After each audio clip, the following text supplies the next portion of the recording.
Throws it to Johnson. He's running Johnson! This game is fucking rigged. Fucking rigged. I hated this fucking game. The Fuck this referee's a fucking scum. Welcome back, everyone, to another episode of the Touchline Podcast, episode 15. We've got a lot to talk about on NRL, Premier League, WWE, and tons of stuff. So let's get into it, boys. Yeah, let's begin, boys. So with NRL, I don't know if you've heard this whole week about Joseph Suaalii. Apparently signed for rugby union with the Wallabies in 2025 and onwards. What do you think about the breaking news? Like? Yeah, it's been that's that's all. It's been a hot topic everywhere, and everyone's having their own opinions on it.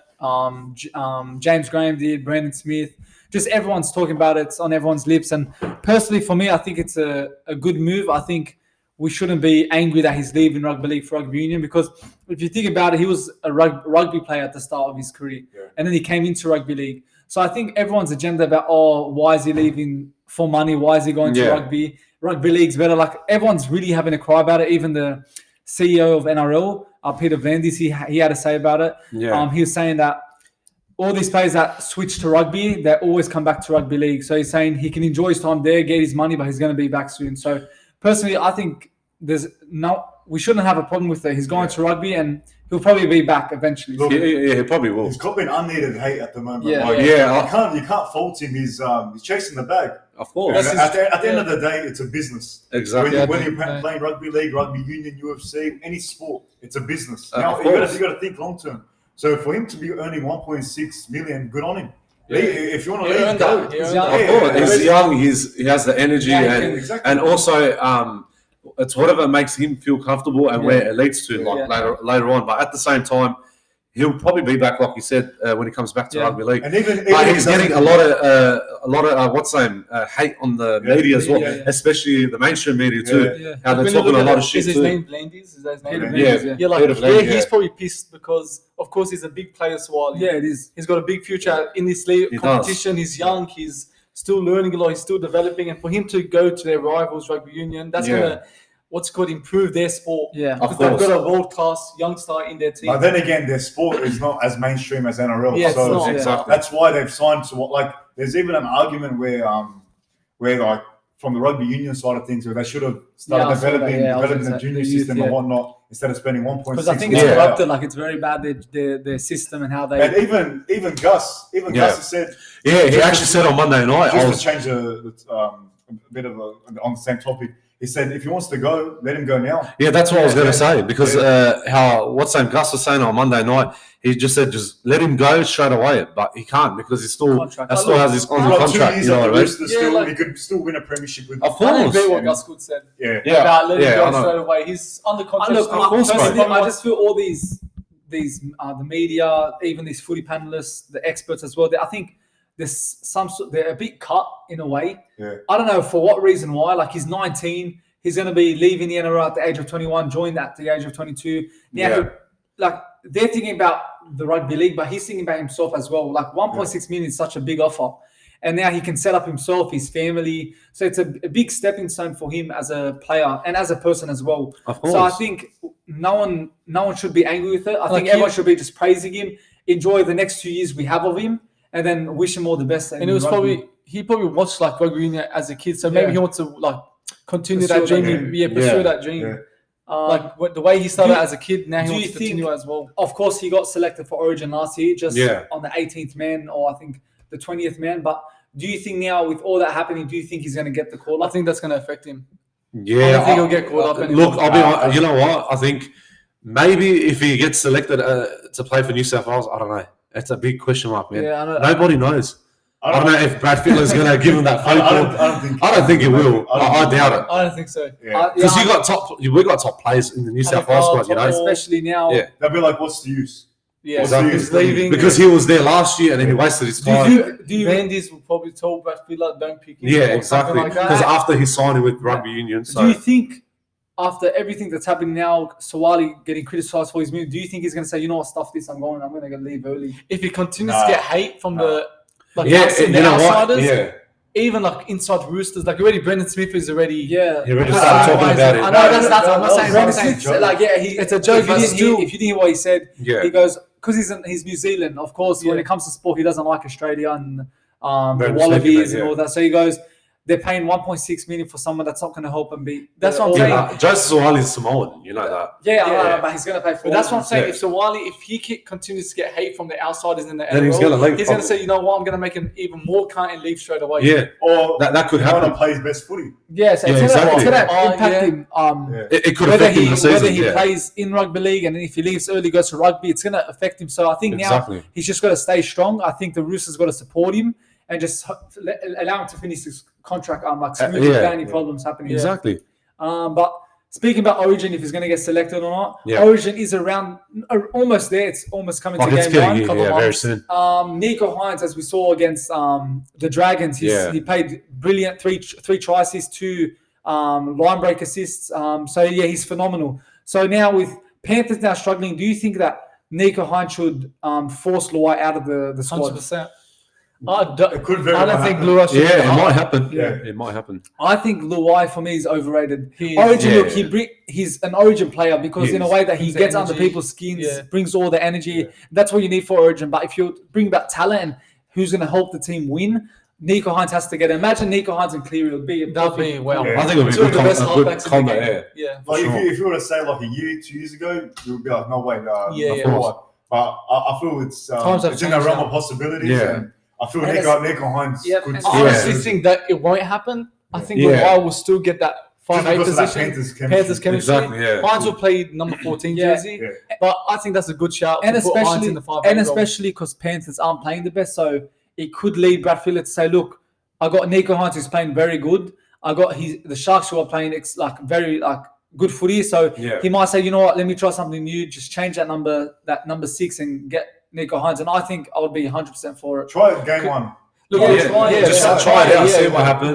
What are you going to lose? Or leave Luai, put Hynes 14 second half, just let Luai go on the bench and just try it out for 45 minutes. If that happens, like if Brad Fittler wants to bring Nico Hynes into the squad, like how you said, I'd rather put him 14th spot, like as a utility, and he can just take Luai's spot. But if it's going to happen, hopefully that will happen. If it doesn't happen, then it's not going to happen. Luai's debut season instead of Origin, he was good. Yeah, he was good. Yeah. But last year, I think the whole team wasn't the best. Yeah, last year's Origin, right? It wasn't our series, was it?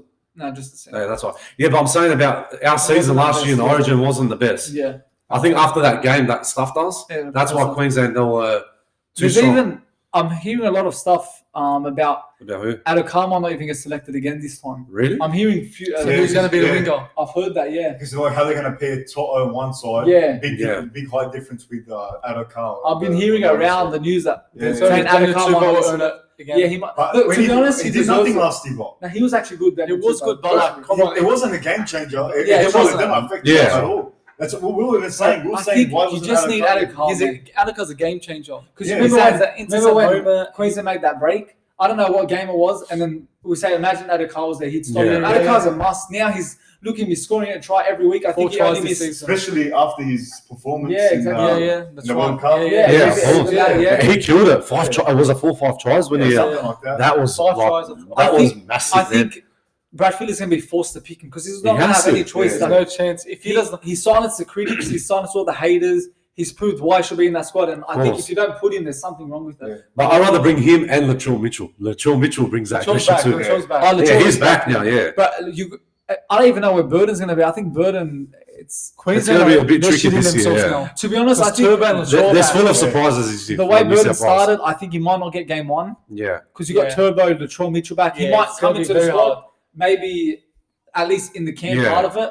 But look, when you look at Queensland's their 5'8" halfback, Cherry Evans and Munster. Imagine us with Hynes and Cleary. We need to match that. There'll be a great battle. Yeah. So because Nico Hynes has a lot of good kicks.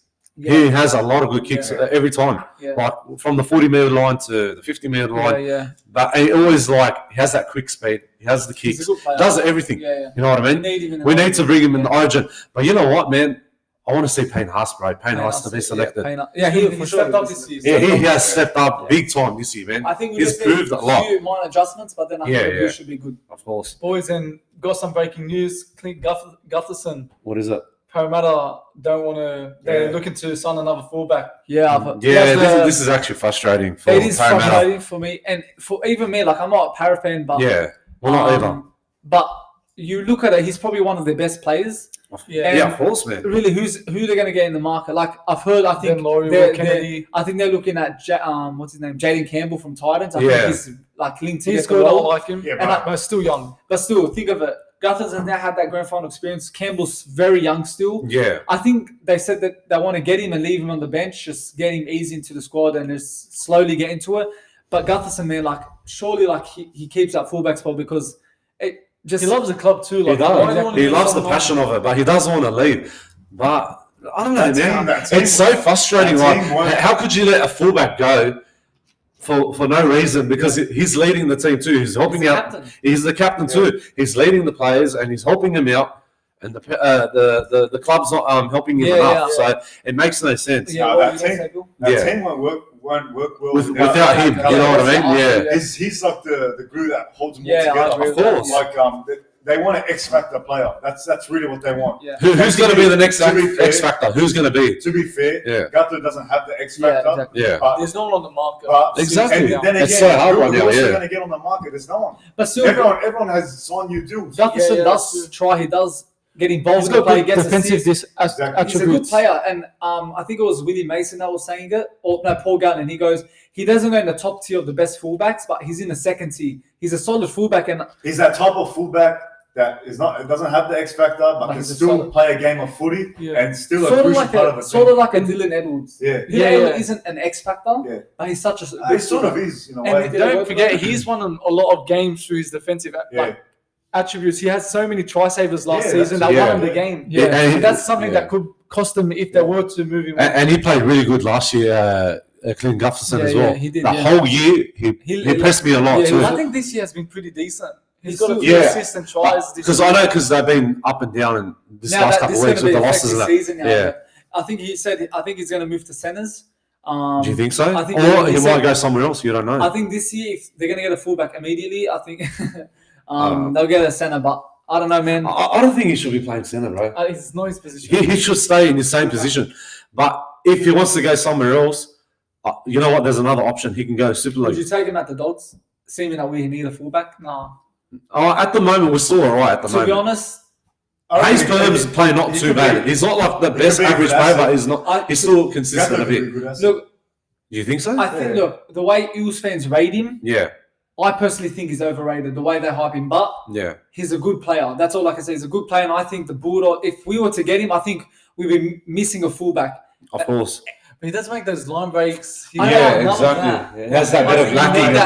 But I feel he could be the missing piece. But then Crichton's Crichton. Yeah, I know Crichton. Don't forget that. So look, of course, I don't think we'll get him. Yeah, if we were, I said, you know what, I wouldn't mind him coming to the club. But of course, it's not going to happen. But of course, so that's all our thoughts on the Eels Gutherson situation. But now, heading into 5 games into the season, we thought, what about we give each other our top opinions, our top 5 players? So we'll go with you first, Anthony. Give us your top 5 players. I'm going to say number 1, Payne Haas. Payne Haas is I think he's on fire this year and he's playing really, really good. He's comfortable, he's relaxed. Did you go Payne Haas first?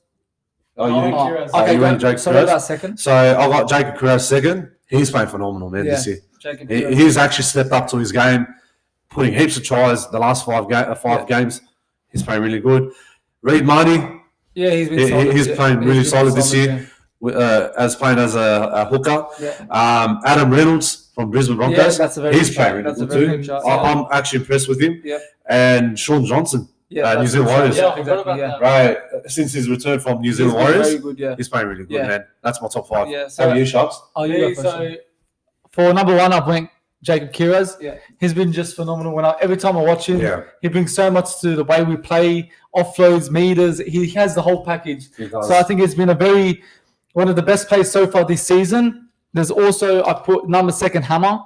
Hammer, Dolphins. He's been he ended the season last year at Cowboys very disappointing. Yeah. But he's found a new club and he's really found himself like the way he was when he first joined Cowboys. He looks very strong, and that's why I put him second. I've got Walsh in third. Yeah. He's really changed the way Broncos have been playing. That's the fullback. That's that player that have been missing for quite a while. Who's their last good fullback? I think Darius Boyd. Yeah, Darius was Boyd their last was, good fullback. Was it? Oh yeah, I think it was. Yeah, so I put him third. For fourth, I went Sean Johnson. Yeah. I think, like you said, he's been exceptional under their new coach. Yes, exactly. And for fifth, I'm between Adam Reynolds and Hopgood. From Parramatta. So that's my top five. Mine first, I went Jacob Kiraz, of course, not because I'm a Buddhist fan, but for me, he just stands out from all the other players. And I think this season he's really stepped up a gear. The passion he has for the club, and just everything about him. He's been so good for us, and I just think he's going to keep on getting better and better. And heading to the end of the season, potentially could get Wing of the Year. Hopefully, that's what I think. He's my first one. Second, I went Jermaine Hopgood. I think he's been phenomenal for the Eels coming in to fill a spot. I think that who was their lock last? Papali'i? No, Madison. Right, he came in to fill a spot for him. Extraordinary, even fantasy-wise, he's got the one of the highest. He got 90 points his first game, 83. So he's been really up there, making a lot of tackles, a lot of meters, even offloads. That's one of his key attributes. So I think Hopgood's been sensational, and I think he's going to continue that form. Third, Payne Haas. Not really much to talk about him. Like, he's always consistent. He always brings the same to the table. Makes a lot of meters. Just his aggression and just his presence on the field always helps the Broncos. And I think this season, again, he could be up there for prop of the year. So I went Payne Haas third. Fourth, Sean Johnson. You can see Warriors now, I think, 4 games, 3 wins, 1 losses, and 1 loss, and he's really led the team, controlling the game, making key kicks in key areas, repeat sets. So he's really helping the Warriors put the pressure on oppositions. Yeah. And I think that's what's really helped the Warriors be where they are now, in the ladder now. So fourth, Sean Johnson, and fifth, Hamiso Tabuai-Fidow.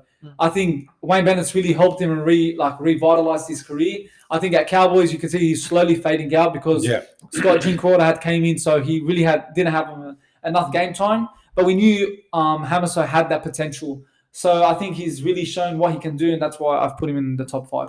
Bill, what's your top 5? So first, I went, of course, Jacob Kiraz. Yeah. That's nothing you've explained it. It's, so far, it's had like a stellar season so far. 2, I went Sean Johnson. The bloke just shows up every season. He's always outstanding. Who'd you go? Sean Johnson. It's like the young Sean Johnson. When he first came into the prime. I went Sean Johnson. 3, I went Illis from Rugby. That's actually he's having a very good season. He shows up for the big moments in those games. That's a good show. Well. And then 4th, I went Dylan Edwards. He's been safe. I don't know if you agree on it, but even the way he played, even though they lost against Para, the way he played against Para, very good. Yeah. Wow. He caught every ball. Moses kicked. He was always there in the right moment. 100%. And then 5th, I went Kafusi. Kafusi, up until he got suspended. That's good. Kafusi, the hits he'd have on these players, mate. He's having a good season. I agree with that top 5. It's pretty good. Yeah. Well, anyways, we're going to go to the next topic about combine them all from Bulldogs 2012 that should be interesting. Versus Penrith 2021. So now we're basing this, of course, how that player performed in that particular season, not overall. So when I was writing this there was a lot of close ones, and it is, and it's tough ones too. I'm keen to see what you guys are going to think about it. What a way to start it with Ben Barber and Dylan Edwards. Look, Ben Barber, of course, we've said so much about him in this podcast. I think the first few episodes, Ben Barber just had that magic. Yes. As Gus Gould said, everything he touched turned into gold, and I think Ben Barber was just a player that if he continued and stayed in his prime and stayed in that physique, I think he would have been the best fullback, one of the best fullbacks. And especially in that season, he was amazing. And if I look at Edwards is such a great player, solid player, underrated player as well. He's always helping the Panthers, and he's always an unsung hero. He's always there in the right moments, catching the big bombs, just always there supporting the play. Like when they make a run, he's always there helping them. And I think Dylan Edwards is such a great player. And I'm going to go with Barber, but Dylan Edwards is a good player. But on that season, Ben Barber. Yeah, Charles, what do you reckon? Barber. Yeah, I think we're all going to agree on Benjamin Barber. He was look, you know what? I'm going to be honest with you. Back in 2012 and 14, that last 2-3 years when he was playing, he was a magician, bro. When he had the ball, he's just going to go. Yeah, exactly. He's not going to stop. Dylan Edwards was the best fullback in 2021. Yeah, and Barber was the best in 2012. But if you look at it, who gave more to the team, who scored the more tries, who was the most impactful, most made that made a big impact on the team. Of course, it's Ben Barber. So, it was. No disrespect to Dylan Edwards, but I think Barber was just a bit better than. It was Ben Barber. Okay. So I'll go for Ben Barber. Okay. Yeah.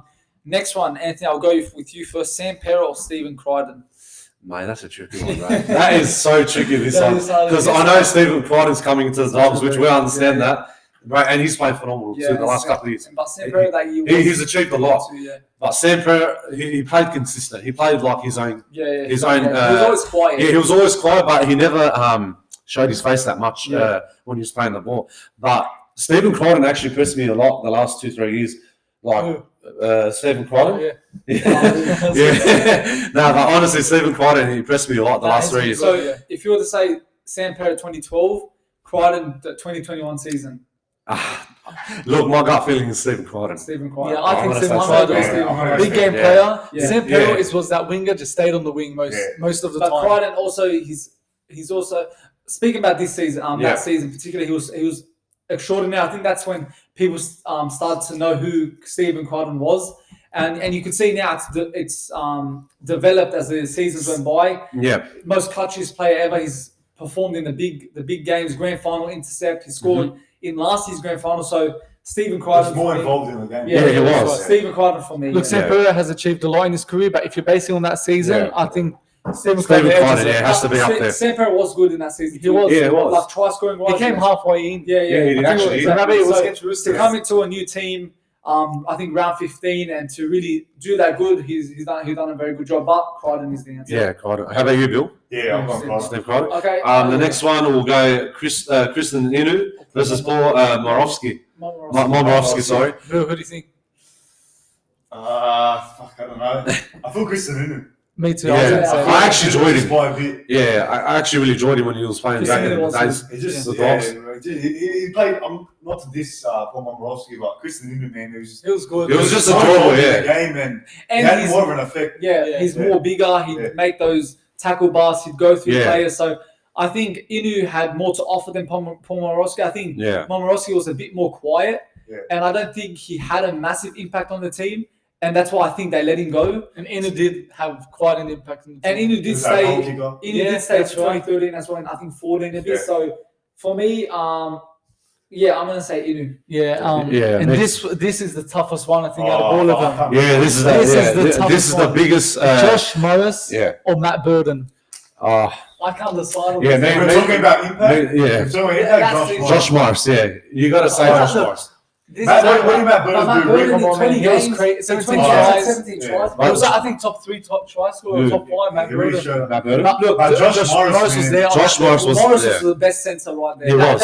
He was the best centre. Matt Burton was too. Yeah, of course. So, but it's a big question mark. That's the big problem. It comes down to he played a full season. Josh Morris. Yeah, he did. Exactly. He actually really did. 2-3 games, I think. But he didn't. Burton came around. How are we going to choose this? No, he came around 3 because he got injured. Remember the game in Melbourne? Yeah, that's right. He started doing those big bombs. That's where he started. How are we going to decide who we're picking? What are we basing it on? We're saying the season, who played good, but because it's so hard and difficult to choose. I'm thinking of those Morris moments in the semi-final. When they first came in and Matt Burton's hat-trick. Matt Burton grand final try. It's very hard, man. I can't choose. Look, Matt Burton is our boy now. He's at the Dogs. He is. But I'm going to stick behind Josh Morris. Yeah, just by an edge, just that close. Burton was so good. Burton, I can't get past Morris. But I can't get past Morris. You can't go. Like this is probably like this much how it's exactly because that's high. So close. We'll get some stats up. Yeah, no, I don't know. I'm edging Josh Morris, but if whoever votes Matt Burton, I wouldn't argue. Just say Morris. Josh Morris. Yeah, Josh Morris. To be quite frankly, Josh Morris out there, because when he came in 2012, I think, or 2011, Josh Morris when he signed with Dogs. Okay. 10, I think 2009. No, actually 2011, I think, or 12. I'm not too sure. Anyways, mate, look, honestly, when I watched Josh Morris that time, I'm telling you, the whole crowd was electric when they were going after Josh Morris. That's how good he was. But look, for me, the difference between Morris and Burden, Morris has something that I feel players can get, like the speed and just everything. I feel players can look up to him and become him, but Burden has something special. He does. He hasn't showed it yet. But still, he's still young. If you're building a team, you would rather a natural center. But Burden's not a natural center. No, he's not a natural center. If Burden was playing for a team that was not good, I don't think he would have. And he also wanted to. Don't forget that wasn't Morris's first season. He's played for a few seasons before that. So overall, I think it's better if we choose Morris overall too. Yeah. Because he had everything at that. I agree. I agree with that. Very tough one. I think this one's pretty easy. Yeah. Jonathan Wright or Brian Tyler? I always thought Jonathan Wright looked like him. Always, He kind of does. Nah, come on. Nah, he doesn't look like me. He kind of does. What, by the nose, you reckon? No, It's just your features. His features. So who do you think? Brian Tyler. I'm going to say Brian Tyler. Brian Tyler. I think that's pretty straightforward. Yeah. I think Wright did score a lot of tries. Yeah, he actually did. He was always there. Like that's how we always make a lot of times that when you have for example, Tatum made. When you have a good team, your team, the winger plays good, the winger will score tries. But for example, when Kiraz didn't have a team and he was still picking up the tries, just doing good. So I think this comes up to who had the better team. Yeah. And I think Brian Tyler just showed why. Yeah, I want to say Brian Tyler because when he first debuted in that, something just about him was so special. Yeah. And plus, because he played consistent and like he pressed the coach staff and all that. But he's a family figure too. And I actually watched his story a couple of years ago about how his sister passed away. Yeah. So he inspired his sister. So motivated him every single day that his sister's looking up to him. 100%. So that's why he accomplished a lot in the grand final and he played consistent. And you know what? Brian Tyler really deserves that one. So Brian Tyler is for me, man. Okay. All right, next player, Josh Reynolds or Jerome Luai. See, that's again another tough one. Yeah, it is. Josh Reynolds. Luai was good back in 2021 when they won their first premiership. Luai was good, but again, Reynolds, they're both similar players, bring that energy to the team. Yeah, like that. And it's like that grab type of player. Everything is going wrong. Not grab type, but they get us under people's skins. No, not only that. If the game plan isn't working, they're the type of players you're relying on to bring that energy and that spark back into the team. If you know what I mean? If your team was losing, who would you rely on, Reynolds or Luai to get you the win? I think Josh Reynolds is a better player than Luai. More consistent, more experienced, that can lead the team and that he will help you in every way, like on the field as well. I'm going to go Josh Reynolds. Yeah, I'm going to say Josh Reynolds as well. It's a hard one. It's a hard one, but you got to say the Prince of Belmore, Josh Reynolds. I'm going to say Jerome Luai. Really? Just because he's pairing with Cleary. Yeah, that probably makes sense. Yeah, if you're building a team, you get how they paired with each other. Yeah, they did, and they played together when they were young in the SG Ball Toyota Cup and that. I'm saying, if you're comparing the seasons, I feel in that 2021 season, Jerome Luai and Nathan Cleary had something going on. Yeah, you got a point. Yeah, you do got a point. So again, we're basing on that season. Yeah. Who was half for in 2012 for Dogs? Keating. Chris Keating was there. I remember. Then again, they didn't really have a strong combination. I'm going to go Luai just to get a combination with Cleary. Yeah. If you're building a team, I think we'll do that. I'll go Luai. Yeah. Well, I'll probably just go Josh Reynolds. Yeah, Josh Reynolds. Okay. Next one, no-brainer, Chris Keating. Nathan Cleary. Chris Keating, he was very good that season. Yeah, he was. 2012, he was okay, but he wasn't like... He was average. I think his kicking game was good. Yeah, it was. And he repeat sets. Like, you remember the one where he kicked himself against Mandy? And he scored. The pass to Sam Periera. He was a very good player, underrated player, I would say. But you cannot get past Nathan Cleary. No one does. Not even Munster or anyone. Yeah, Nathan Cleary has to be up there for sure. So we all agree Nathan Cleary. Aidan Tolman or Moses Leota. Look, Moses Leota, I think a bench player. Or he started. I think he brings more energy. Yeah. He's more fit compared to Aiden Toma. Not about fit. Aiden Toma plays 80 minutes, but he's more aggressive. He knows how to damage a team. He knows how to damage a team and make him tie through his runs and through all like the aggressive he has. Aiden Toma will always just he works hard. Yeah, he works hard. Hard-working bloke. Every time he runs, he just gets hard. I remember he made a lot of errors too, didn't he? You know what? I think the last couple of years he made a lot of errors, but when he started to play with Dogs when he came from Melbourne, he was actually not a bad player. He was decent. He was decent. He was playing consistent and safe. Yeah. He was a safe. But the last couple of years, he probably just. I think I'll give it to Moses. I think Moses. I think Leota because we all know he offers more. He's damaging. He's just he's a better all-round forward player. Oh, for sure. So this one's a tough one. Yeah, that's a tough Michael one. Ennis or Coruscant? Ennis. Yeah, Michael Ennis played really good. Based on that, I think I'm going against Ennis played really good. It is a tough one. 2012 season, he had a good season. 2012, 14, reminds me of the olden day hookers. That's what. Yes. Coruscant is the newer modernized hookers. Of course. Ennis had played a big part of that 2012 What type of hooker would you want? Nowadays or old day hookers? But you changed with the game. Now the game's different from what it was in 2012. Ennis was really good. Yeah, in 2012 the game was not as fast as it was today. Yeah. So and Michael Ennis was a captain. He was a captain for our team. I think. Look, Coruscant.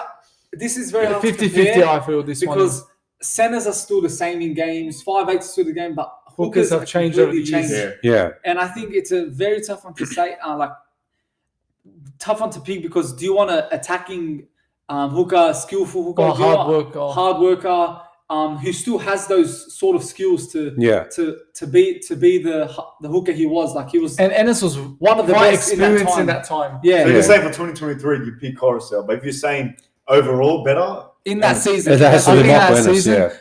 But Coruscant was good as well, but I think I'm just edging Ennis again. It's hard to compare. I'm just going to go Ennis because he's a Bulldogs player as well. Michael Ennis. And also everything he done in that season. So I'm going to agree with you guys too. Michael Ennis, he accomplished a lot with Dogs as well. Even other previous clubs he played, Newcastle, Brisbane, and Sharks as well. After when he left Dogs. He won a premiership. So, and he won a premiership with the Cronulla Sharks as well. So I'm going to go with Michael Ennis. Did he actually win? Yeah, he actually did. No way. Yeah, 2016. Are you serious? Yes. He's joking. You got me there. Okay. Next one, Sam Cassiano or James Fisher Harris. Hard one. Another tough one. Look, I'm going to start with this one. I actually loved Sam Cassiano. Yeah. The way how he played, he had the big hits. He was dangerous. When he played with Frank Pritchard together, they were good together. They were the best two forward players in history of the Dogs. I'm going to say period. Yes. I'm going to say in history. As Islanders, I think Sonny Bill, O'Mealy, Mason. From their prime, I think they go as the top dogs. Cassiano, but they're up there. He was like a beast, bro, when he goes on the field. Like the amount of times where he'd run, no one could tackle him. Like it was impossible. Yeah. Like he just run through everyone. He was just a big. He made meters all the time. Line breaks as well. He used to offload too. But he only played for 15 minutes, 20 minutes. But then until he became... Fisher Harris plays the whole game. He does, Fisher Harris is an Aiden Toma, but better player. He's more energetic, has more to offer. And Fisher Harris is a very solid player. It is a tough one. It is a tough one. Who would you say is the better forward? I'm going to say James Fisher Harris. I'm going to go Fisher Harris. I think Fisher Harris. If Cassiano played more minutes, was an 80-minute player like Fisher Harris, and kept on doing that, he would have been damaging. Kept on doing what he did in 20 minutes. I feel Pele's like him. Pele won't play that where he won't play long, but he's he can come in, be impactful, and destroy the defense and make them tie through the big run. So, but Fisher Harris, of course, I think he's been very consistent. Defensively, he's solid. He's always in the VB hard man of the match thing. So I'm gonna go Fisher Harris. Fisher Harris. So I'm gonna go. I'll stay with Sam Cassiano. The next one. This is a very hard question. All right. They're basically the same. They're basically the same. The twins. You can say twins, but you know what, man? I don't know. This is a very hard one. Say it. Frank Pritchard and Velami Kikau. I don't know, man. This is a hard one for me. I don't know why. It's just I actually love how Frank Pritchard played and what he accomplished with Dogs too. Look, he really played consistent a lot. This one, I'm sticking with the Bulldogs for this one. Yeah, I think Frank Pritchard. Frank Pritchard, yeah. Kick out is so good, but he is. But he hasn't got there yet. He hasn't got there yet. Kick out will get to where Pritchard was. Yeah. Kick out still needs but it takes a bit of a time for himself. Improvement to grow as a player. But Pritchard was just second to none. He was just phenomenal. He was amazing. Yeah. Exactly like kick out. The way kick out starting to play. That's it started. They start from scratch. Kick out still has to get better. Still defensively, he was good. Yeah. Like a hard worker. Like kept on playing like full 80 minutes. Attackingly, he was always provided an option, like what second rows do these days. Try score as well. Frank he knew how to play with the ball. You know, like how they want these second rows to be in nowadays. But Frank Pritchard, I have to choose. Yeah, look, I'm going to stay with Frank Pritchard because he played a lot. Like he played really good with Canterbury Bulldogs and Penrith Panthers too. Exactly. His old club too. But about Viliami Kikau, he'll get there just like Frank Pritchard. But it'll take a bit of time. But he's going to get to that level where Frank Pritchard was. Panthers Bulldogs. I think I'm going to stick with Frank Pritchard. Pritchard, yeah. How about you, Bill? Pritchard, Josh Jackson or Kurt Capewell? I think we all have to go. Jacko. Yeah, Jacko. Josh Jackson. Kurt Capewell in 2021 was probably one of the best. He was. I think their best player for Panthers that season. I'll agree on that one. Back in 2021, but Josh Jackson, I think it was his debut season that year. Yeah. So was it? Yeah, it was his debut. But he played 12 games, I think. Who's so he that? came in later. Yeah, so can you give it to him after 12 games? Josh Jackson was amazing. Like what he did now for Bulldogs in his end, that's what exactly what he's doing. Hard worker. He's more fit, of course. And he was a leader too. He was a leader, yeah. And he's just starting to grow.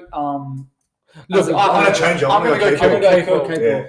Thinking if we were doing if he was a first season guy, debut season Kurt Capewell, I would have chose Jackson. But considering someone over considering Jackson played 12 games and Capewell had the whole season, won a premiership as well. I think it's only fair that he goes. I think Kurt Capewell as well. Yeah, I think we're going to agree on that. After that, we've said Josh Jackson, but I think thinking after that, taking everything into consideration, I think Capewell deserves it. Yeah, exactly. That's fair. So the next one, Greg Eastwood and Isaac Yao.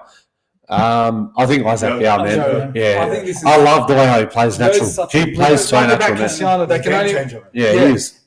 About Castellano and Eastwood, they can only play 20 minutes, 25 minutes. Yeah. But Fisher Harris and Yo, they can play the full 80, which is what you need nowadays in this game. Exactly. So I think Eastwood is good with the ball. And he passes a lot too. Yeah, locks to be now these days. I think there's more. You need hard working props. 100%. The game's completely changed. But you look at Cameron Murray now. Who else? Ryan Madison, Yo. I think Yo just does it the best out of all of them. Yeah, I think he's behind Cameron Murray. He's the second best lock in the game right now. I think he's better, but he actually is. Isaac Yao, for sure. Cameron Murray, but defensively, Cameron Murray, no one beats him. I think Eastwood was good too. Eastwood was good. He played all right. He played really good. Eastwood was a good player. He had a lot of good moments for Dogs too. He did. Like that Rabbitohs. The Melbourne intercept. Yeah, the one in the finals actually. Yeah, Eastwood's the man. Eastwood, they all loved him, bro. He played, I think, England when he left, but he came back and he came back. He did, he actually did. So I'm going to leave the last one, so we'll do that one. Des Hasler or Ivan Cleary? Ivan Cleary as well. He won the premiership, so he went back to that's what separates. He actually went back to back premiership. So. With the coach, you got to consider they won the premiership. But Des Hasler, that was his prime. He came back from Manly. He just won the premiership. Came back to Bulldogs. He potentially could have been the first coach, to win back-to-back premierships with different clubs. So that he was going to break that, but eventually, you remember the highlights? Is that I got it from that? What you said? Yeah. The highlights he said it from there. That's how I knew it from. The highlights said it. I mentioned it.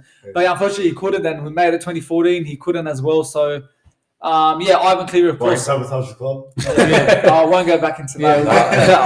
I'm gonna stick with Ivan Cleary. Ivan Cleary, I think, and he's also won the premiership the following year. So I think Ivan Cleary. I thought Ivan Cleary could be the. If he didn't win the, it could be. You never know. What did you say? I said he could be the new Bellamy or Bennett. Or Wayne Bennett. Yeah. Because I think if Ivan Cleary didn't win the premiership, I think it would have been a different story. The best two coaches right now is probably Ivan Cleary and Bennett. No, besides Bennett, I'm saying the new ones. I think Kevin Walters. Fitzgibbon. Yeah, as the Brisbane coach. Look, they're all up there. Like Craig Fitzgibbon, Kevin Walters. Yeah. Who else there? Ivan Cleary, of course. Even the new coach from New Zealand Warriors too. He came from Webster. Penrith, that's right. He was surrounded his best mates together. And I think NRL's only going to get better now. Yeah, it is. And it's a big surprise. The coaches are more skilled. The coaches know how to get the best out of the team. There was something on the NRL news about it's been the most. What is it? Surprise, I'll say. It's been most watched since I think. Well, now, it's been the closest since 1908. 1908. Closest? The closest season ever. Last week, was it 1974? 1974, something like that. The most watched this season. Because it's changed not most a lot. watched, it's improved by 25% or something. It's because it's changed a lot. Because it's close that people want to watch it. Like now, I'm watching a lot of games. I'm watching it too. Not like how I used to be. It's so close. So that's good. But talk about this as Ivan Cleary. If Ivan Cleary didn't win the premiership, I'll be sticking with this as the one. So that's a wrap for our NRL topics. To combine them more. Now we're going to move on to Premier League football talk. Breaking news, I think a few days ago, and I think it was yesterday actually. Antonio Conte. Just a couple of days, 2 days ago. Antonio Conte got sacked as Spurs manager. That was Tuesday. Whenever it was. Conte got sacked. Conte got sacked as Spurs manager. Now a lot of candidates being linked: Pochettino, Nagelsmann, Luis Enrique, Thomas Frank. What's your take on it? It was always going to happen. Yeah. Always, they get managers that have a good spell at the club, 18 months. They get their team back into the Champions League. It's like a whole what is it? Like cycle. Cycle every year for Tottenham. They get a manager. They do well, then sack him. That's how it's always been going for the last couple of years. They just don't manage to win that. It's not going to get any better. I don't think none of these managers. I just don't know where their trophy's going to come on, where their success. Because I saw something today about Jose Mourinho and Antonio Conte. I think you showed me it was how every club they've went to, they've won a trophy. But for some reason, Tottenham, Conte's a winner. All Tottenham fans are, he's a winner. He knows how to get the trophy. He failed to do it. Jose Mourinho, probably the best manager to win trophies. He's won Porto, their first Champions League trophy. I think, was it Porto? Or Inter, and Inter too. Inter. He's won so much with them, and they got to Spurs and they just couldn't do it. I think that's the end for Kane too at Spurs. Yeah, because Antonio Conte was a massive... We've got a few candidates, as you mentioned. Who do you think will... I think they're... Pochettino... I think Pochettino's the only one that will make Kane stay. Kane stay, because they had a good relationship. Do you think he's learnt a lot since leaving Tottenham? Yeah. Not really. I don't think he'll win him a trophy. If he's learnt a lot, he would have went to another club, won things, and just grown. He went to PSG and struggled. Yeah, you can bring Sir Alex Ferguson back. He won't win him a trophy. No, but don't see him how they're going to win the trophy. I think Tottenham, until we see them win the trophy, that's when you say, okay, they're going to start. We're going to believe, okay, now that hurdle's overcome. Now they're going to just slowly start picking trophies. They've had 6 managers since they last won a trophy. Yeah, and they haven't won it. That's just bad. Like Man United, we didn't win a trophy for 6 years, but we broke it. But then it's been going. See, it's just something about them. Why they can't?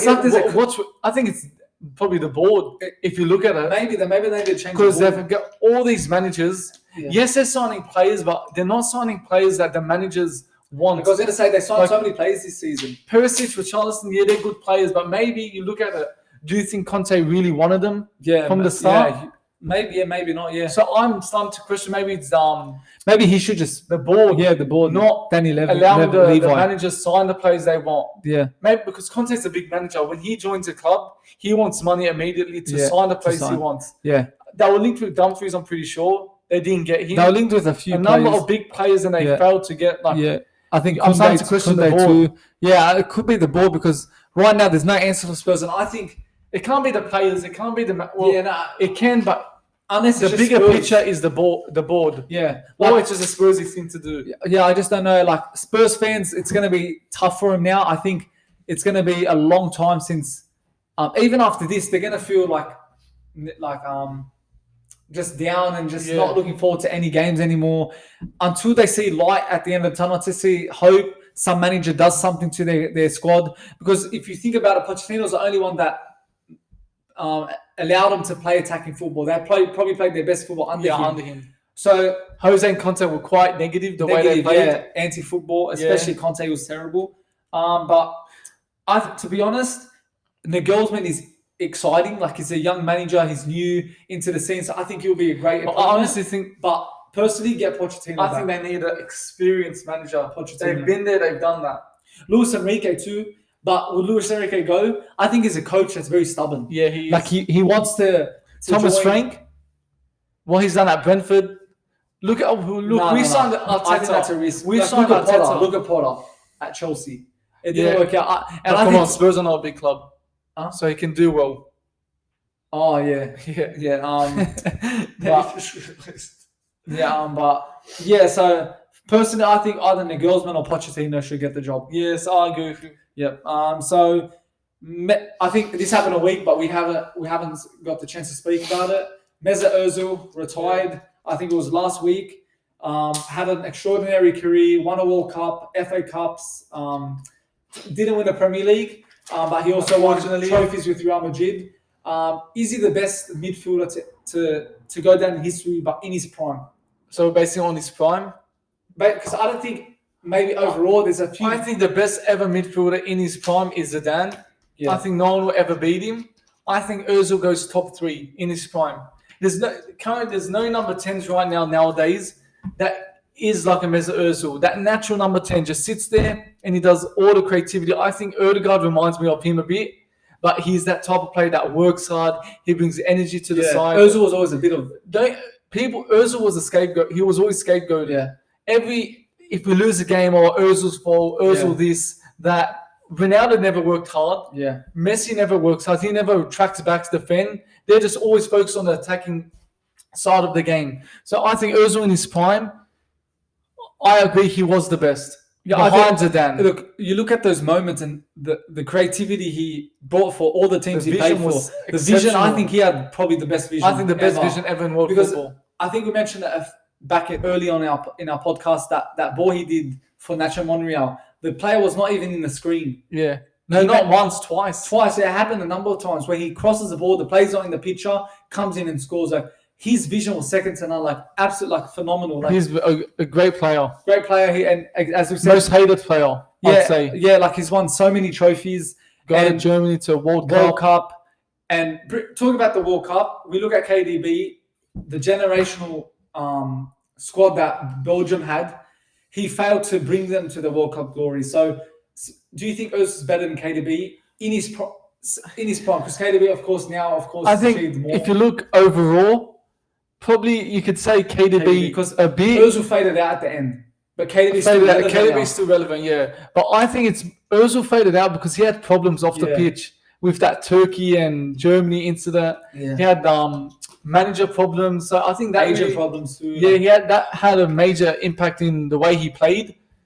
And talking about KDB, he's a good player. But if I'm talking about prime, Ozil I think is well off. Yeah, because the one he produced. Don't get me wrong, KDB is a great player. He scores assists. He scores more goals than Ozil. Yeah, but he's just a natural number 10. I would rather Ozil in the team than KDB. Yeah, for me, I think in his prime, Ozil is much better. Like, KDB has vision, but not on the level of Ozil. Ozil just I can think about so many passes and so many assists he's got that it's just so hard to do. There's no like the number 10s nowadays is completely different to what it was back then. Yeah. Like when you look at Ozil, he was a definition of a true number 10. Yeah. Like it just changed over the years, but KDB, I don't think in his prime, Ozil smashes it all day. Ozil 100%. But do you think KDB is the best midfielder right now? Yeah. In the world? Yeah, of course. Do you think he'll be better than Zidane? I don't think Zidane. He'll probably go top 3 best midfielders in the world. If he had guided Belgium, if he wins the Champions League, he can still win a World Cup potentially. Yeah. And if he gets that, then he'll be up there as the elite. But I think he's even without that top 3, probably top 5. No. I think if he beats, if he wins the Champions League, if he guides Belgium to a World Cup trophy or a Euro, whatever, then I'll put him as the best midfielder in the world. Yeah. But with Zidane and Iniesta and Xavi, but I think he could be top 2. Top 2, yeah. Because he's won them all. I think now he's top 5.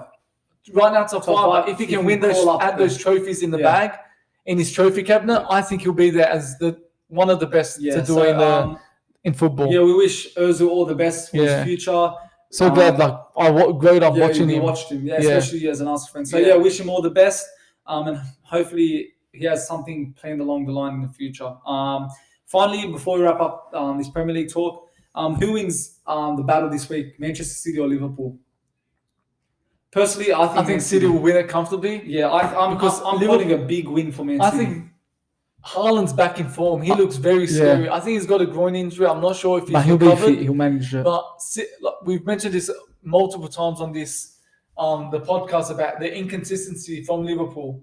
You don't know what Liverpool's going to turn up. They beat us 7-0 and then the next week lost against Bournemouth 1-0. I told you that they're going to lose this week. But I stayed safe to Liverpool, but I knew Bournemouth could do something. Bournemouth were in the worst form of their lives. And they managed to get the 3 points. And they lost to Madrid 1-0. That curse continues. I'm pretty sure they haven't. I'm so happy that they lost because them putting us on United 7-0, they went on to lose against the worst team in the comp. But speaking about this game, I think Man City is too strong. Like Haaland, I think he's going to get a hat-trick.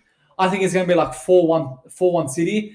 I think Liverpool have no chance. I don't think there's going to be an upset or a shock win. I think it's written that Man City is going to win it. De Bruyne is going to step up. And especially now, they need to close on Arsenal. They need to just keep on working together as a team. Just keep on grinding matches. Keep on getting through them, getting the 3 points. Because eventually, when it comes to Man City and Arsenal, they're going to want to be at least 3 points behind you. Or 5 points, because if a win, that's 2 points. To maintain that 5 points, because I think once they drop points, that's it. It could be game over. If it goes to 8 points, or even that's your game over. So they need to be consistent. And we haven't seen City be consistent. Like they haven't been the same this year. They were like 13 wins in a row, 10 wins. Like they've been up and down, but still they're second in the league. If I look at Liverpool, like I said, you don't know what Liverpool's going to turn up. It could be that game where they just... Because they smashed you, I think, because it was a rivalry match and there was so much to play for, considering top 4 and what they did to you at Old Trafford. And just weird how that game happened because it was 1-0 first half. Even 0-0, we had a chance 1-0. So for me, like 7-0 came out of nowhere. I don't know what happened that game, but I think there was something to play for Liverpool. But if you look at it, anything can happen on that game. I'm tipping City comfortably. Their midfield's not strong enough. I know, but I'm saying you don't know what Liverpool's going to turn up. We've seen it all season. I don't think they haven't done well against the big clubs this year. They haven't done well away too. I'm not sure, but I just don't know what Liverpool's going to turn up. I think City's going to win like 3-1. So your prediction 3-1? I think 3-1. I'm saying 4-1. But like I said, I don't know who's turning up. We'll see. I think Haaland. Yeah, maybe Liverpool will turn up. City, their midfield is so weak. Look at City. I know. The Liverpool. Look at their midfield against you. Look at their midfield against you. But look, City. Look. I'm gonna say City. Liverpool drew against 1-1 against Chelsea at home. They lost against Arsenal 3-2 away. They lost against us 2-1. 2-1. What's it away? I think City. I think they drew against City at home. But my point is, they won 1-0. They won it, but their record against the top 6, especially away, hasn't been the best. Okay, that's what. Yes, they're picking up. They're picking up points against the smaller teams. They're inconsistent in against the smaller teams, but when it comes to the big teams, I just think, especially away, they don't do good. I said City will win. I know that, but I'm saying you don't know what Liverpool's going to turn up. Look what they did to you, 7-0 with a weak midfield. Yeah, I know. Look, you had Casemiro in that team, and you lost 7-0. So that's Casemiro wasn't. You see what he was playing that game. 7-0, and Casemiro was in that team. That's what I'm saying. You don't know what's going to happen. I know 4-1. Okay, we'll see how it goes. I will come back next week. You'll come back next week. I'm telling you, Liverpool have no chance. You don't know what's going to happen. Okay, so let's move on to the next topic. Before we box each other. hey, Chabot versus Samuel. Yeah, we've got to see that. We've got to see that going. Anyways, boys, let's move on to another topic, WWE. As we know, Wrestlemania is this Sunday, which I'm pretty sure we're all looking forward to it. Yep. But I just want to mention a few things. What are some of the potential Wrestlemania returns you would like to see this week? We'll go with Anthony first. Like, you mean a superstar or just anything? Potential returns. It's a tough one, man. It's a tough one, right? Because if I want to bring back like one legend to come back for a return, I would love to see actually Stone Cold and The Rock. I want them to bring back the old rivalry back in WrestleMania in 2001. They did it, but I want to see it again. Just one more time. Just one more time. Yeah. You want to see it again? Because The Rock hasn't been in the Hall of Fame yet. Yeah. So I would love to see a rivalry between him. What about return that would come into a particular storyline? Someone that could stay long and just have an impact on the next 5 years. I think he's probably going to agree on this one. Randy Orton. Yeah. I actually love Randy Orton. I've always been a big fan of Randy Orton from the beginning. Rumors he's coming back. Yeah, apparently I heard the rumors too. They're saying that he's going to be returning back. But I heard if Cody Rhodes win against Roman Reigns for the Universal Heavyweight Championship, so if he does win, I think Randy Orton he's going to be the next champion. So they were team members. They were actually team. They were in the stable. That'd be a good story. Yeah, I was going to say I know this probably won't happen. Yeah. But just imagine the bloodline coming out to help Roman Reigns, and then all you hear the legacy theme song coming out, and then Randy Orton coming out to help him, and then Cody Rhodes ends up winning it. But I think that would be something that I think we'd all like to see, or just make the storyline even 10 times better than it already is. Yeah. But if I'm going to be realistic, something that could potentially happen, of course, I think the Randy Orton. Yeah. I'm agreeing with that. I think him coming back, he's been out for long. Yeah. Or even Randy Orton and Riddle maybe together coming back for the tag teams. But I think the Randy Orton Cody Rhodes makes sense. And he actually even said on Twitter that he wants to just do it by himself. So Matt Riddle. So when he returned back, he's going to be on himself as well. I think they're going to beat Randy and Riddle will go against. I didn't like that. They'll have a rivalry together. I like that. It was decent. It was good, but then I think it faded out a bit. No, it actually got interesting because they had a bit of a rivalry. Randy Orton's like that serious stuff. Because he even said he wanted to be on his own because that's his character, but I think he just wanted to try something else. Exactly. But don't forget, he's achieved a lot, and he's been a multiple champion. And he's accomplished everything too. Yeah. But you know what? Maybe So Randy Orton should be the next champion. Big E? Big E. I actually forgot about that too. Yeah. I don't know where he would return. Maybe into the Intercontinental Champion. Maybe he'd come into that. Or WWE Championship again. Maybe, he was big before he got injured. He was like the top wrestler. Yeah, so maybe come into that match. So I think there's a lot of returns that could possibly happen. I think the Rock one's out of the picture now. Yeah, I think because at the beginning it was because at the beginning when they had it on Twitter as well and they had it on all social media, they're saying that the Rock might come back at Mania and win the WWE Championship. But now it's untrue. I don't know what he has in his... I think after a few weeks of Raw went by, and WrestleMania was 3 weeks behind it, just they couldn't bring him because they need to build a storyline up. Yeah, exactly. And I think, as Bill said, missed opportunity there. Exactly. So you're agreeing? I'm saying Randy Orton. Randy Orton needs to come back. I think he needs to.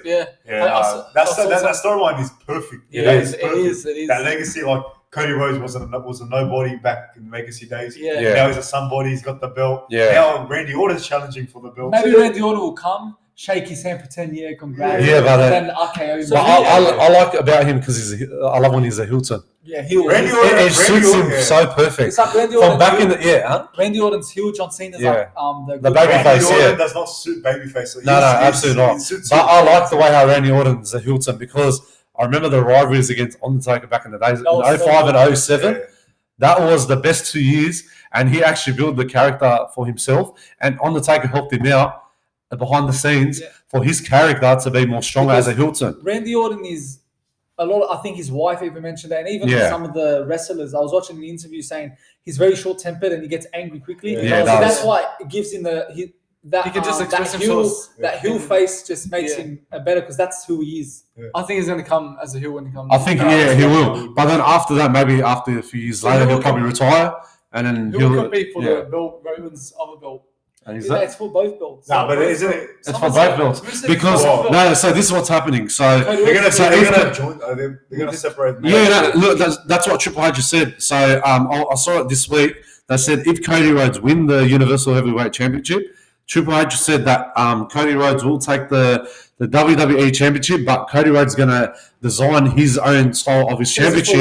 But Triple H said also he's going to bring back the World Heavyweight Championship on SmackDown. So I think they should bring back the World Heavyweight Championship because that's the most prestigious championship in history.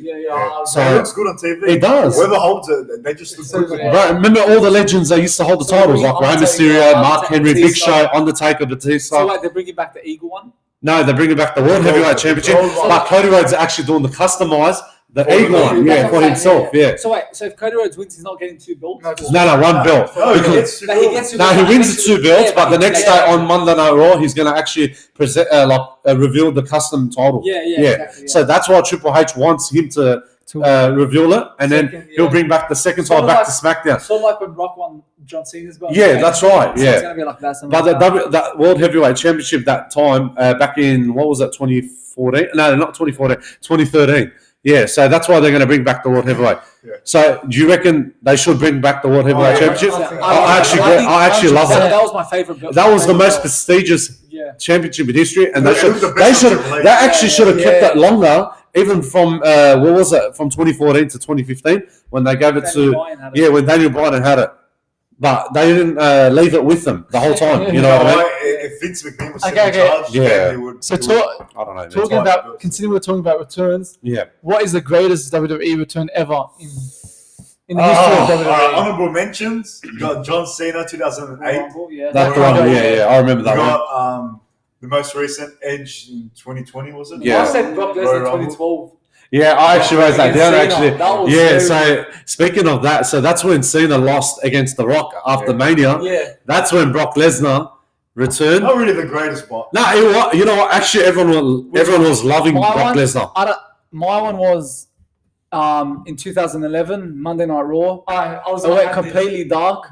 Then The Rock he returned. Yeah, The Rock returned. The host of, I think, WrestleMania. I was gonna, I don't know, but that was crazy. I think that has to be the best because the way they hyped it up in the arena, that was crazy. They turned one light, they did. But then people thought in the screen and that. Yeah, but people thought The Rock was going to return. He's going to be like a full time again, but he didn't. Yeah, it was just the host. The only matches he only had Survivor Series when he tag team with John Cena against The Miz and R-Truth. And his main events. And his main event against John Cena for 2 years. But Brock Lesnar, that was my favorite return in history because. Yeah, but he lost against John Cena at Extreme Rules. Yeah, you remember that? The greatest, but it's a good return. That was the best return. I actually loved it. For me personally, Edge 2010. I didn't mention that. Yes, against when he took out Edge. When he took about Chris Jericho out, Or you can say Chris Jericho in 2012. Was that 2012? 2012. For me, Edge 2010. I think Edge 2010. If we're not talking WWE, I'm going CM Punk AEW. That is yes. That gave me chills, bro. I watched that. That gave me fucking chills, man. I still watched the pop it got. Wow. The people went crazy. Do you remember we were walking and you mentioned that to us? Right. Samuel. Oh yeah, I can't remember. But look, you know what? The second option, I loved the second option for the greatest return was Undertaker when he had the rival against Triple H for the 2 years at the Mania. Oh yeah. When he came out and when Triple H was talking, when Undertaker was talking to Triple H about how Shawn Michaels he was a better wrestler than him and all that stuff. That chemistry, that connection, that 2 years when he had it with Triple H and Shawn Michaels. I think that was going to be the best out of the rivalries in history in WWE. Shawn Michaels and Undertaker was always up there. Yeah, of course. It was always up there as the greatest rivalry. Yeah, probably the greatest. My greatest rivalry is The Rock and Cena. That was amazing. Those promos. Back to back, I was reading something how natural them two are. Yeah. When they talk, it's just, of course, they're off script. They talk, and they had. Is most of it off script?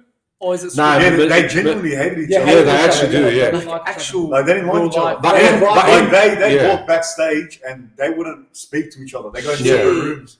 Yeah, but in WWE in general, they actually do have script lines. John Cena said something in a promo. I was watching it the other day. No, I'm saying it wasn't off script. And you could see how Rock really took that seriously. Yeah, he did. He goes, I don't write my promos on my wrist. And if you look at Rock, he got saying he walked straight to you. What I'm saying, when they're both in the arena, the ring, are they off script? They just speak what's. They're professionals, of course. They're used to it, so they're not. It's not scripted. Yeah, of course. But they can't swear. But if you compare to other promotions like New Japan, they can swear. They can say whatever they want. That Rock Cena feud. Yeah, I think that was a tough. That was the best feud. Yeah. Well, I'm gonna say something. Would you rather the WrestleMania 28 match or the WrestleMania 29? As in, not just the match, the whole build up to it. between The Rock and John Cena. I think the second one. First one. Yeah. Oh, the first one? It's the first time they've Yeah. I feel they cut better promos. I mean, they did. that last promo at the flashback Raw, where Cena was like, "I'm coming for vengeance," something along the lines of "coming for vengeance," or revenge, or whatever.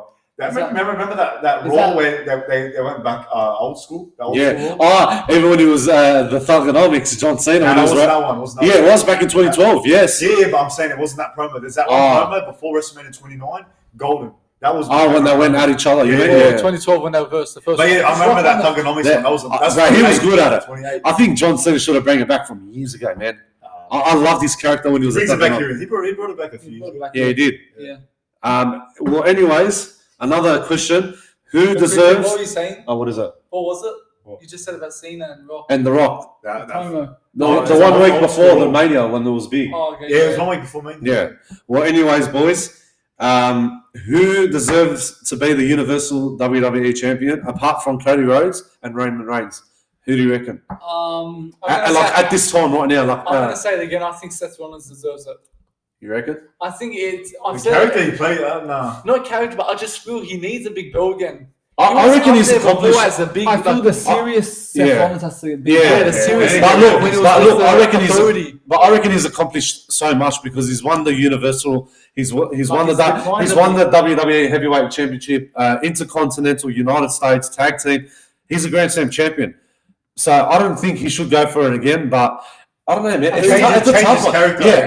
Maybe as a heel. Maybe as a heel. His character now, I don't think it suits him being the top. Yeah, but all the fans actually love it. I don't know why they love it.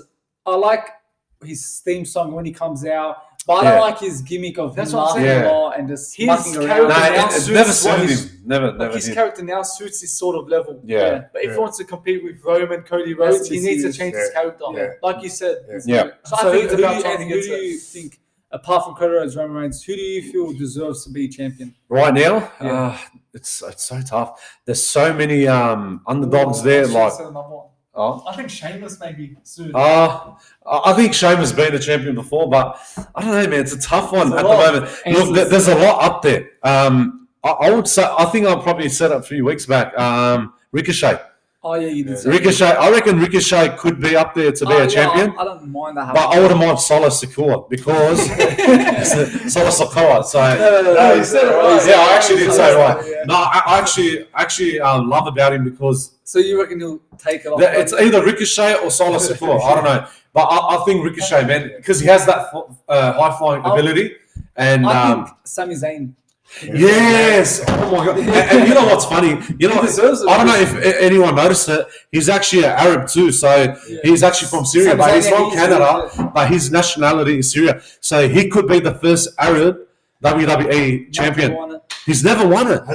He's only won the NXT champion against who was it? Neville, I think, back in NXT Hasn't he days. won like the United States or something like that? No, he actually never. He hasn't. He's never. He's only won the NXT. Has there not been any Middle Eastern champion? There's only the old wrestler back in the day. The Sheikh. Iron Sheik, yeah, he was there. And who was? But now Sami Zayn is the second Arab. Jinder Mahal's Indian. No, Jinder Mahal's Indian. Yeah. But Sami Zayn is actually Syrian. Yeah. So I would love to see the first Arab WWE champion. Loves him, like. I actually love Sami Zayn too. He won't suit the big belts. No, he actually suits it. He's won Intercontinental Championship. He's actually won it. He won't last long with that long. Not to hold it long. Like Daniel Bryan. Give him it, then probably let him enjoy the moment. Everyone grows up wanting to be the champion. Yeah. So I think Sami Zayn deserves it. He's done so much for the business, especially within this past few years. Especially the Bloodline storyline. He's really, without him, it would have not been a storyline. Exactly. So I think he deserves I think Sami Zayn, I think, you know what, I'm going to say Sami Zayn. To be the first Arab WWE champion, I think he has to be up there. I'm going to say, he's not here yet. But when he comes back, Randy Orton. He's going to be up there. I want to see him as champion again. But how many times he's won the WWE? I think he's won about 14 times. 14 times I think he's won it. Just behind Cena. Yeah. Because John Cena and Ric Flair, they're being 16-time world heavyweight champion. Yeah, Randy Orton. But I would love to see Randy Orton to get up to that level. I think it's actually most likely Randy will get it next. Yeah, I reckon he will. He's returning. He's going to be. What happens to Roman? Whenever he holds the big belts. So what are you saying about Roman Reigns? What happens to him if he loses? So if he loses the WWE, like what do you think is going to happen to him? I think he's going to have a break. I reckon too. Because apparently The Rock's trying to get him a movie role on that. So it could be in the works. Yeah. But he will be back. I don't know when. Maybe before SummerSlam. Roman Reigns. He's going to be off for a few months. Why? Because I think Dwayne Johnson's going to movies now. Yeah, he's going to get into the movies. But the Usos are going to turn on him, and they're going to probably be a babyface. Them and Solo Sikoa. So it's like he knows him personally. Yeah. Of course. Get a match. So he's saying maybe the Usos might turn on Roman, as you said. Yeah. Maybe there'll be a match Jay versus Roman, something like that. So yeah, I've got to see. But you know what? I don't know if you notice how the bloodline's going to be ending soon. Yeah, it's done. I think Jey Uso should be WWE champion because he's the one because Roman Reigns brought him in during the COVID season and he was the right man. Right? So I think he should end the story with the bloodline and he should be the WWE champion for a short period of time. If he's going to if he's going to take it, then that means Cody Rhodes won't win it. If you want him to beat it's so hard because that storyline's so interesting. I think once WrestleMania finishes, then we'll know what's going to happen. What about if Roman wins it? Look, there's a lot of rumors going on about what's going to happen in Mania. They're saying 5 things might happen. They're saying that I don't know if Solo Sikoa might distract Cody and then Roman Reigns win the title. Nobody knows what's going to happen. It's so interesting and fascinating as well. But we have to wait and see what's going to happen on Sunday and Monday too. But I can't wait for this Mania. I can't back one night events, not 2 nights. Oh yeah, I hate 2 nights. But you know what? I prefer the one night just to get it out of the way. No, it makes it so much more better. It's like one night, that's it. You get what you get. Not 2 nights, you extend them. People get bored. I think everyone's going to look. I think some fans are going to say too long, but Money. No, one night's all right. It's all about money. They just want the money. Exactly. But look, can I ask you a real question? Do you prefer 2 nights in WrestleMania or 1 night in WrestleMania? One night. I'm going to agree with one night because it's been always like that and it's always been like 3-4 hours straight. Everyone loved it. Exactly, right. But what would you do 2 nights? Like it just drags on. Is it 2 hours? Yeah. 2 hours again? Yeah. No, it might go 3 hours. I don't know. It depends on the. They got rid of the one show because fans would think it was too long. So then they separated it. So they would just make a normal show, mate. You don't have to stuff everything into one. To be honest, 4 hours is long. Yeah, but you can make it 2 hours. 2 hours is nothing. Yeah, but there was 3 hours. 3 hours. 3 hours because the normal. 3 hours. Normal show is 3 hours. So 3 hours. 3 hours is more than normal. Yeah, exactly. That's what I'm saying. Prefer 1 night is better than 2 nights. Yeah. So. But is that it? Oh, UFC. UFC. Let's talk about UFC. UFC and boxing. Yeah. All right. So this week, Anthony, yes. UFC 287, Israel Adesanya versus Alex Periera. What do you think, man? Who's taking it? You reckon Adesanya's coming back, taking the W for the first time against Alex Periera, or is Periera going to do it again? This is a tough question, Bill. And honestly, bro, I've been actually talking with my mates about it. Like we've been talking about it a few weeks, about this match. I think Alex Periera, man, I think he's going to retain the title. Yeah. But look, don't get me wrong, Israel Adesanya, he's a very tough fighter. Yeah. But at the same time, after their both performance in that octagon, bro, honestly, look, well deserved to Alex Periera that he won the championship, but he's going to take it back. He's going to retain it. And honestly, they need to go for someone else after Periera. So I'm going to differ from you, man. Really? I feel Adesanya, he had that fight. The first fight that they had two months ago, I think it was. A few months ago, he had it, man. That was his Adesanya's fight. He just slipped up. He actually did, This will be not total dominance, but they'll probably switch it around. We'll go to decision, and Adesanya will take it. I think it will because, look, Alex Periera is really good in boxing, kickboxing that. And you remember the rivalry when he had Israel, back in, what was it, kickboxing days? Yeah. Like, he was dangerous, bro. He was very, very dangerous fighter. He's got greater stamina, I think. He does, But I think I noticed with the fight with Alex Periera and Israel Adesanya, Periera was actually a bit tired, I think, with one of the rounds. I don't know if you noticed it. But then he got back to his energy up. Like he can turn up in the big moments when it matters. He can still land those big shots towards the end of the fight. That's where it can get scary for Adesanya. Exactly. If Adesanya plays his cards right, you know, Yeah. he could. I reckon he'd take the victory. Yeah, but look, I'll ask you the real question. But how do you think they're going to win it by KO, I'd or say submission? Yeah, I think I might agree on that one because it's going to be a tough fight. Because I think maybe Israel Adesanya, I think, learned from his fight and from his lesson. Sorry, I think it's going to go a close distance. Like how we said it's going to go a distance to distance. So 5 rounds, it's going to be a hard fight. So I think everyone's going to say this is going to be a hard fight. So it might be a close fight by a split decision. Hopefully he wins it, man. Like this bloke, like he's beaten everyone at Adesanya. Like just to lose against Periera, man. Come on, man. Look, you know what? I'll be honest with you. I'm actually a big fan of Israel Adesanya on his YouTube channel too. Look, honestly, he's just calm, relaxed. I reckon Alex Periera. He's a dangerous fighter. He's a fake champ, but he couldn't beat Whittaker. I reckon Adesanya gets it. But you know what? The actual saying a few weeks ago, even I was watching Robert Whittaker on Main Event on YouTube, actually. They're saying that if Alex Periera wins, he might versus Whittaker.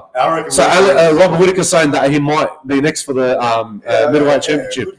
But do you think that might happen? Or either way, if Israel wins, maybe he'll give him the rematch with Robert Whittaker. But don't forget, Robert Whittaker, he'll come back bigger. I reckon he's got no chance against Adesanya, but he's got a chance with I reckon he will, bro. Both ways. I reckon both ways. Because, bro, Robert Whittaker's been off for how long? After 6 months after his fight against Sergio. I think it was in France. So it could be anyone's ways. But like we said, Bill, I think it's going to be a split decision. How about another big fight? Gilbert Burns and Jorge Masvidal. I think Jorge Masvidal. I love Jorge Masvidal. He's so... Gilbert Burns is like... He's not bad. He can stand within the fight. Jorge Masvidal... He's been up and down. It's a hard one, man. It is hard, but he's been up and down lately. After was his last fight against Covington? Was it? Yeah, that's right. When he lost against Covington. Yeah. I don't know, man. This is very tough. I reckon it's going to be. So who you picking? I think Jorge Masvidal. I think you might beat him probably round 3 or round 2. It's a hard fight, but Jorge Masvidal might win round 3. Like Gilbert Burns, round 4. Do you reckon? Yeah. Nah, I think Jorge Masvidal will win. He'll be too strong to win. We'll see, man. We'll see what happens. Fights this week. I think even that young kid, that 18-year-old, which youngest one? UFC fighter. What's his name? You know which one? The one that has that lisp. The one. Oh man, what's his name? The Irish bloke? No, man. The young UFC fighter. What's his name? Is that Asian? Oh, you mean the Mexican one? He's Mexican. Yeah, what's his name? Hernandez or he's something. fighting on that card. Is he? I think on the main. Bro, he's actually a big surprise, man. And he's Bro, I watched this fight. What was it? The last one? I think. Raw Rosas Jr. Yeah, I don't know how to say his name. The one that was wearing the Mexican hat. He's rising through the ranks. He's actually the young guy. He's undefeated. Is he? Yeah. I think 7-0. So I don't know, but I actually watched his last one. He's actually really impressive. But that's UFC done this week. For sure, bro. Now in the boxing world, a bit of controversy in the boxing world. Yeah. They're trying to set up Usyk and Fury. So I think they try to make a deal a few times. Oh, you mean with Tommy Fury? You mean? I know Tyson Fury and Tyson? Usyk. So they tried to make this fight a few months ago, fell through. They tried to make it again. I think it was set up for April. Yeah. That fell through again. And Fury, as a joke, I think he said as a joke, he wanted to split the purse 70-30 with Usyk. Usyk's like, all right. Fury thought Usyk's going to say, no, I want 50-50 with the money. But then don't forget, what's his name? Tyson Fury was on his social media and he was on his story. Yeah. He actually lost his shit. He started swearing, he went off his head. Yeah. You fucking this, you fucking But that. the thing is with Fury, man, I feel he's running away from Usyk. Usyk is, he could be the man to beat Tyson Fury. He's not a natural heavyweight, but he could get it done easily. And the way he moves around that ring, he moves out. He's a middleweight. He can move around like a middleweight. Yeah, it's a tough one, right? It's a tough one. But Tyson Fury is a very strong. Sorry, a cruiserweight. I'm saying middleweight. Cruiserweight. I'm saying that deal could have been done, and I feel like Fury's running away because Fury wants Wilder to end up facing Usyk, so that way when Wilder beats Usyk, he'll be like, look, I could have beat him anyways because I beat Wilder. That's right. Yeah, you gotta face the top top people in the division. You got to face Usyk to be considered great. Absolutely. So since that fight's not going to happen, it's not going to happen for sure. Another fight that could happen. I don't know if it would. Anthony Joshua and Tyson Fury. Yeah, that's going to be I want this to happen. But it's almost like it could be right. It could be right. Negotiations again. Tyson Fury is a very hard man to deal with, man. It is. You can't make a deal with this guy. The negotiations, they just fall through. Yeah, exactly. They're trying to make this fight. It's just where the money goes. You know what I mean? But don't forget, Anthony Joshua is a tough boxer as well. This is the last. I love these two fighters. Yeah. This is going to be a big banger main event for boxing, bro. If it happens. But if it does happen, I don't think it will happen. Bro, I think everyone's going to wait for this one. But this is really the last opportunity for it to happen because Anthony Joshua is not like how he was before. Yeah, exactly. Tyson Fury's on his way out. There's still he's going to probably be out and for his retirement as well later on. They're still somewhat in their prime. Yeah. Get them to face each other, big money event. Everyone, you get a lot of eyeballs watching. Yeah. Beautiful, man. That'll be a great fight, but man, boxing politics, it's bad. I think it's too much. It's not like the olden days. The olden days, I think it was used to be more a bit more easier when they used to do the deals with the fighters and that, and then they go to the At least we've got Ryan Garcia and Gervonta Davis coming up. That's what I'm looking forward to as well. There's a lot of boxing fights this year too happening. So those are one of the rare instances where promoters get together and actually make the big fights. Exactly. It's not like but these days they're just making it more difficult, and honestly, they're just making it more stressful for all the fans. Like that, they want everything to happen, but it's not going to happen. But do you think Tyson Fury and Joshua should happen? Like for the should happen. I think it should. Everyone's waiting for it, man. Should happen 2 years ago, man. This fight. I don't know. You know why? Because of COVID. That's why. No, you know why? Because money. Money-wise, Each promoter wants higher pay rise, and that's what I mean. That's what happens. But I don't know. Yeah, we'll see what happens, man. Exactly. We'll see how it goes. Yeah, boys. I think we might wrap it up. Statement, boys. No, that's pretty much it. I think it's Hope pretty you much guys that. enjoyed the pod. Yeah. Back posting upload consistently again. We're going to we need to buy the stuff. Yeah. What is that? Before the time was out. We're going to the Bulldogs Cowboys game this week. So we might do. So if you guys are there, try and get an interview with you guys about the thoughts of the Bulldogs, how the game unfolds. So and we'll probably vlog as well on the way there too. So we rush this podcast. Sorry, boys. No, that's all right, man. It's all right. I'm off social media now. Yeah, Everyone's trying to hit me up. I'm off Instagram, TikTok, all that shit.